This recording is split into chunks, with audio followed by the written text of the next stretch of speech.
Three, two, here we go. Hey yo, hey yo, hey yo, hey yo, hey yo. This is the Homos Talk Show on Verse TV. This is week 106, everybody. And guess what? It's your boy Rocky, baby. Bow. Anyways, y'all, I came with my whole crew tonight. And I wanted you to check them out. Who we That's got in the right, building? y'all. You already know, Rocky. Look, you beating us up, punching cameras. Calm down, man. We just starting. It's your boy Joe Mix Music. Joe Mix Music on everything, y'all. Up in Harlem, you already know what's ready. Let's go. All right, all right. Who else we got in the building? Holla at me. The You Queen. know,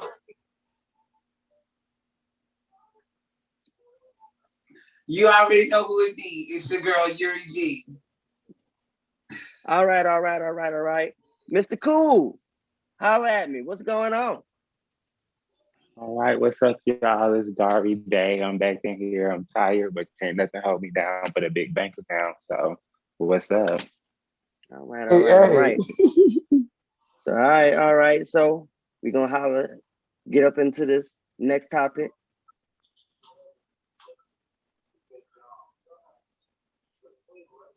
All right. So this is a viewer's topic request from a viewer friend. And the question: do you always call out homophobia, transphobia, general xenophobia when a friend posted on timeline? Do you always unfollow? Under what conditions would you take any action against such ignorant commentary? And Yuri, that's you. Um, no, I do not always unfollow. Um, Sometimes with people I have personal relationships with, if I notice they post something, I might politely call them or message them, let them know how things could be perceived. Because for some people, they don't understand how certain things are said or could be interpreted that could affect the community. So, me being their friend and knowing that that's not their intent, I'll call them. But I try, to not respond to other people online, give it time to sit and see if they correct their actions.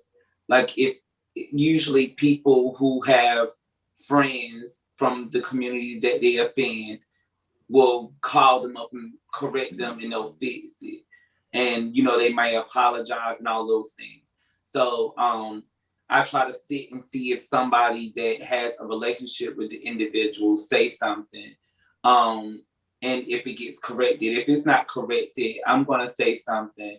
And if it seems like they're hostile about being corrected, about offending people, or I said what I said, or whatever type of attitude, go ahead and unfollow. And if it really moves me deeply enough, I'll post your ass and share the message where you just didn't give a fuck. But I rarely had to do anything like that. So, um, Dari, what's your thoughts? Okay, so I thought deep about this question. I thought a long time about this when I read this because my initial thought was a double standard. If it's someone who is heterosexual, it's an immediate cutoff. But then I thought back to all of those other times where I didn't initially block those people or didn't say anything or say or whatever the case may be. And I thought back and I was like, no, that's not what I would do. What I would do, I don't normally say anything. I don't block them. I just report every post from there on because at that point, if you don't care what comes out of your mouth, obviously you're not going to care about what I say to you. So I'm going to take actions the way I know how to, and I'm just going to report you and keep you from saying stupid stuff in general. So, I mean, that's how I feel about it. All right. So Troy, what is your thoughts? Well, for me, I'm not really an unfollower type of person. Just because it takes a lot of energy to do that. And to me, like if I unfollow you, it's because like I can't follow more. Like on Instagram and Facebook, like they had the max of people you can follow. So I want to put some important people in there and take Right. out people I don't know. So I will do that. I ain't spoke to you. I don't know you. I don't know how I became your friend in the first place. I will unfollow you to make space for the people that need to be there. So that's the only place. But other than that, when people start talking their business, um, I agree with you in the sense of like, you can say what you're gonna say and not wait for people around you to correct you. But for me, it's like if you're not in my immediate circle, I'm not about to take my time or energy to get into an argument with you about something you said. You said what you said, and that's it. And I don't have to look at it. I don't care. Because I feel like some people go through things and certain times they don't really mean that. They say things because social media gives everybody Mm-hmm. energy in their back to say what the hell they're thinking in the moment instead of thinking about it before you actually start typing. They want to tell their whole Right. business and their feelings and their emotions, and they want everybody involved in their whole life for no reason. They want pity party, Oh, excuse me. all of that. You know what I'm saying? Like, not the cough, but all that. So it's like for me, it's like I don't waste my time when it comes to that kind of stuff. I'm not about to get into an argument with you about politics. I'm not about to get into an argument with your feelings. Go see a therapist, you feel some type of way. But I don't agree with that being social media being a platform for those kind of things. But I ain't wasting my time unless last question was under what conditions. I will say something. If I feel like you're violating me, my policy, or my family, or one of my close friends, like posting somebody's name that I know and trying to be malicious, baby. Now we're gonna talk. Now we're gonna have a conversation, and now we're Yeah, gonna yeah. say what it is. So yeah, that's my 2 cents on that. All right. So Rocky, are you there? I'm back here. Usually when I'm like that, I'm back here, y'all. I'm just thinking. I'm back in this noggin. So for me, okay, so my theory always been I don't have to fight for all of us. Do you see what I'm saying? But then there's times where um people have said stuff that I was close with, and I give you a prime example. I just recently was talking to my guy, of course, about a friend, and I kind of secretly kind of just pulled away from them because it was constant post. Like it's like if something happened to somebody who's part of the LGBTQ, you don't post like, oh, fight for our rights, this, that, whatever. But you always make fun of like the more feminine guys where they in heels and you be like, oh, that's disgusting or this and that, whatever, da da da. But then you want to hang out with somebody like me and you be like, yes, bitch, yeah. They do it because they automatically thinking that all LGBT people is the same. And it just made me just be like, okay, what is it really like? Your whole energy is what you said on social media, but then you giving this other thing. But then, but there's some people that I know that would tell me how they feel and be real with it. And then if they felt like they made me feel some type of way, they'll apologize. But Right. for me, I guess it depends on who it is and if it's somebody I know, you know. Oh, Yeah, you I'll leave it at go. that. I guess you had to wrap that up with your period. So Heavy on the eye. I ain't said that in a minute, but yeah. Well, I guess we're gonna go ahead and move on to our next piece of hot tea. Go ahead and take it away, people.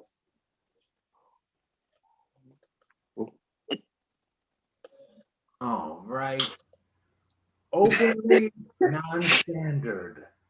Now, what 3 memorable openly LGBT characters that you connected with in media from your youth and why? Now, as a kid, Aaron Mack connected with one, Scott Thompson from sketch show Kids in the Hall. Scott Thompson was so comfortably, openly gay in the early 90s, and Aaron Mack remembers enjoying the show even with his family and they too were totally comfortable. Show number 2, BBC sitcom Absolutely Fabulous. Now, main character Edina's second ex-husband Justin has a committed gay partner in Oliver on the show, and while Adina disliked Justin as her ex, his sexuality was not always the butt of the joke. Aaron Mack valued that, and his family also enjoyed that show. Last but not least, 3, Nicktoons, Ren and Stimpy were two guys who lived together, one masculine guy, one feminine guy, and Aaron Mack loved that they showed that connection. And they were just, all of these people were just openly non-standard. Take it away, Troy. Ha ha ha. Well, um, I might not have like characters, like the characters, but they want to be like a cartoon character. Like in my mind, I thought about it. I'm like, maybe even cartoon characters. I didn't have any like real cartoon characters besides one. But I first started with 3 memorable openly LGBTQ characters that connected with media from my youth. One, I would say RuPaul and drag queens. The reason why I say that is because my grandmother, God bless her soul, when I was younger, used to always um RuPaul was big on drag queens during this time, and she used to always have drag queens on. My grandma was like, "Oh, come look, come be a part, like come look at it." I'm like, "Why you always, put like I didn't get it. Like now I realize she was trying to figure out my sexuality, but I was like, why you always put these drag queens on? You know what I'm saying? Like, and then I see RuPaul coming out here, work, you gotta work. I'm like, oh, okay. Then of course, I knew that was a man. They made sure to tell us that. So I would say RuPaul and drag queen. Second was Noah's Ark and the characters from Noah's Ark during my time. I know Rocky, like it's hard to say. I was gonna bust it out. I was gonna bust it. Go ahead. Go ahead. Go I ahead. was not gonna say too much of it. We're gonna say Noah's Ark was one of those things like wow, like first time I physically saw like gay LGBTQ love and men on TV. So I was just like, what? So of course, he was one of those during those times. And last but not least, I would say SpongeBob. I just feel like his personality, his energy gave a little flag. So nothing he never, him and Patrick, had a little something.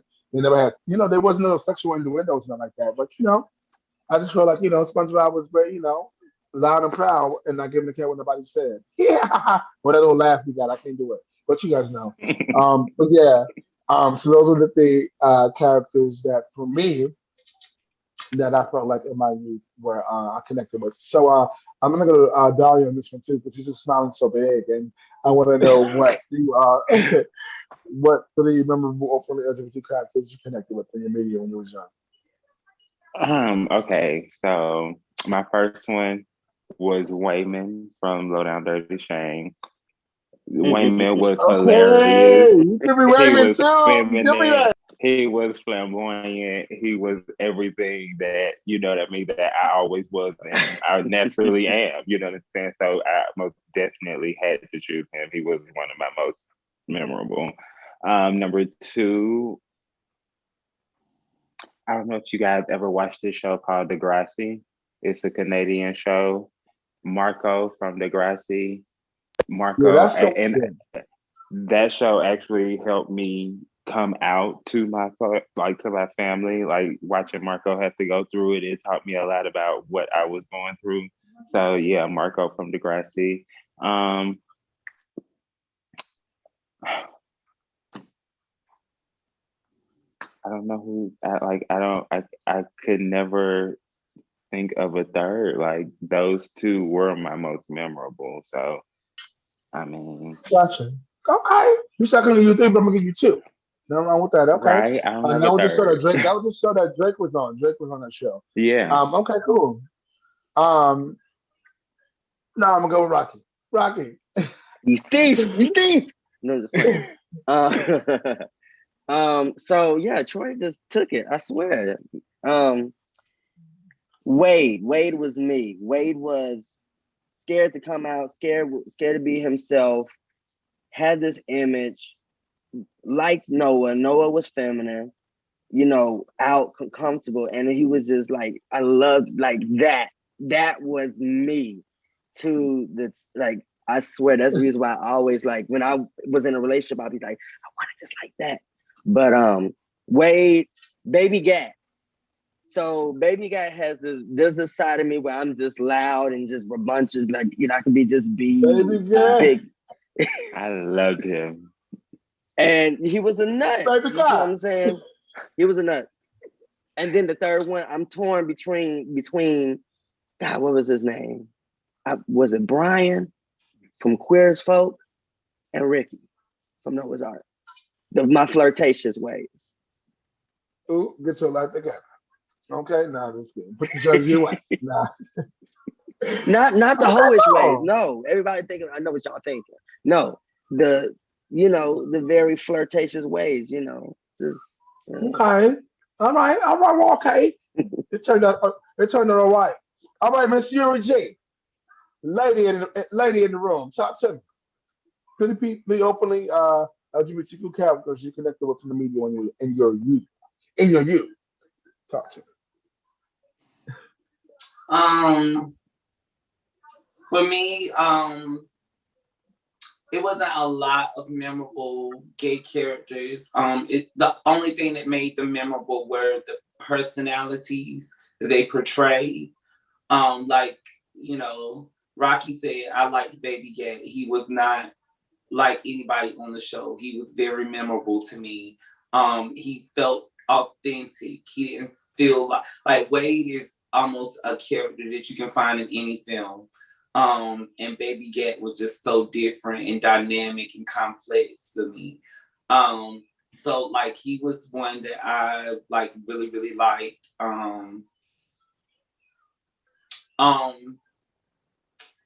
Oh Jesus.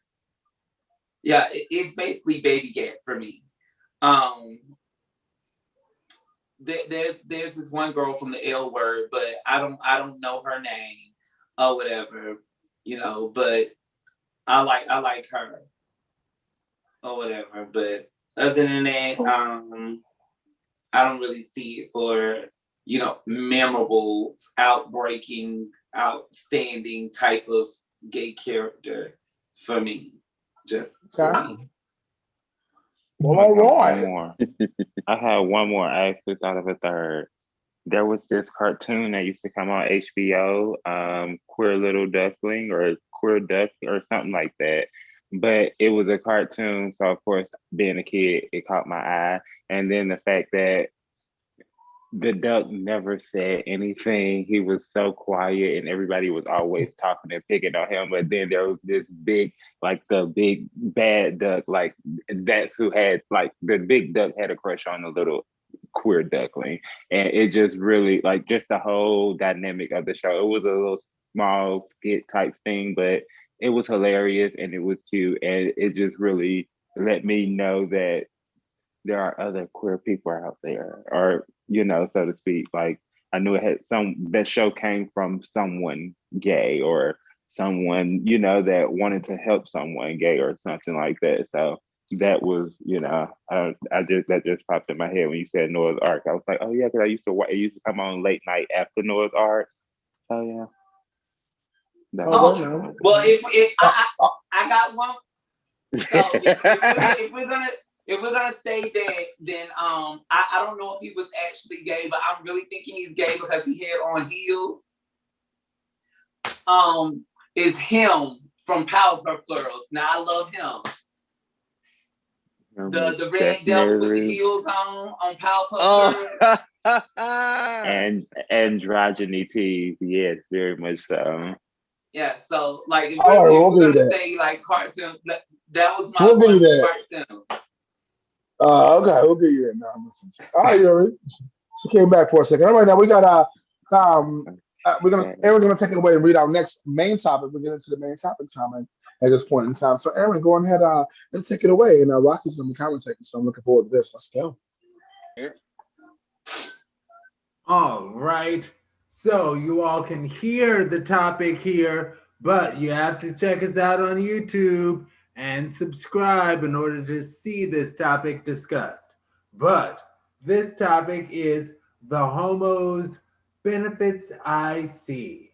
Now, Aaron Mack acknowledges that there is an art to making yourself attractive to someone who is, in many ways, your biological, quote, opposite, end quote.